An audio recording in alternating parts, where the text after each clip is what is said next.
In 2017, Marvel released Inhumans, a television show so catastrophically bad it achieved something nearly impossible. It united critics, fans, and casual viewers in universal agreement that they had just witnessed a disaster. This wasn't just mediocre television, this was a train wreck so spectacular that Marvel executives allegedly tried to distance themselves from it while it was still airing. The show cost millions, had an entire network's marketing machine behind it, and within weeks became a punchline. But here's what nobody talks about. How Inhumans failed reveals something deeply broken in how superhero television gets made, and studios are still repeating the same mistakes right now. Before we dive into why it failed so spectacularly, you need to understand just how much Marvel was banking on this working. This wasn't some experimental side project. This was supposed to be Marvel's next big franchise. Back in 2014, Marvel announced that Inhumans would get a theatrical film release. This was right after Guardians of the Galaxy proved Marvel could turn obscure comic properties into cultural phenomena. They believed they could do the same with the Inhumans, a royal family of superpowered beings living in a hidden city on the moon.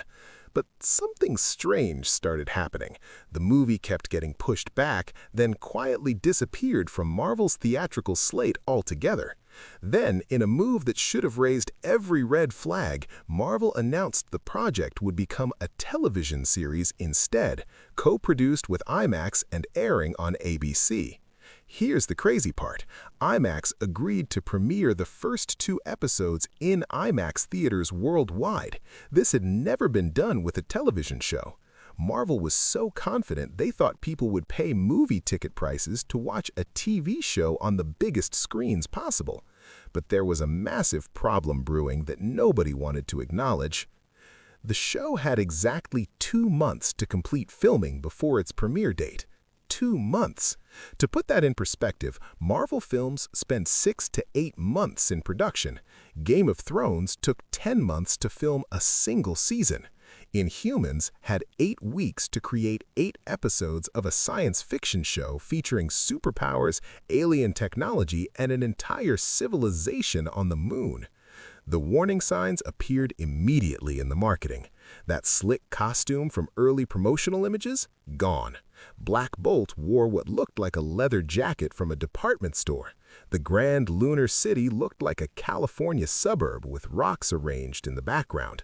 The special effects looked incomplete, like rough drafts that should have been polished months earlier. And then there was Lockjaw, the Inhumans' giant teleporting dog. In trailers, Lockjaw looked like CGI from a 2005 video game. Fans started making jokes immediately. Is this a real show or a fan film?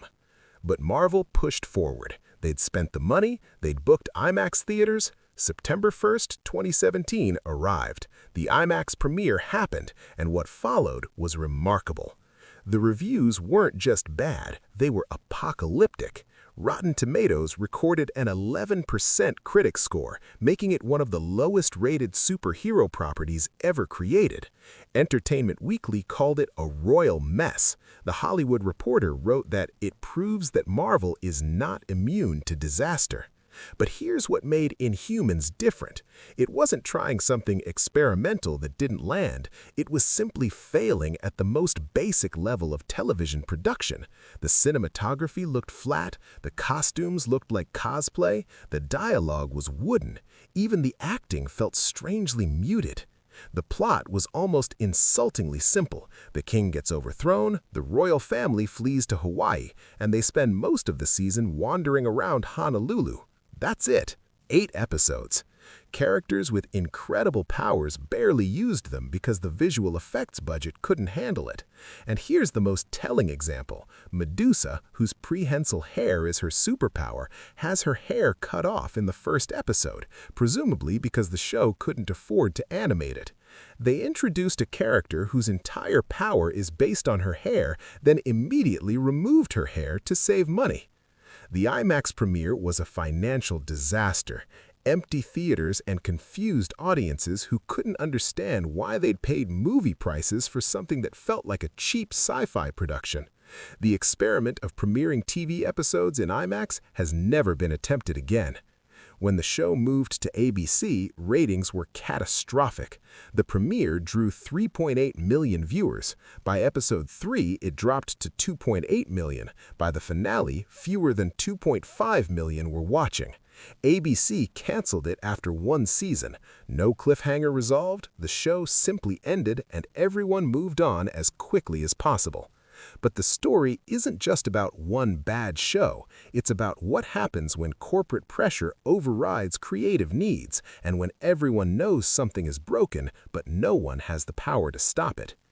Inhumans wasn't bad because of bad luck. It was bad because of choices, choosing arbitrary deadlines over adequate production time, choosing cost-cutting over quality, and choosing to release something everyone knew wasn't finished.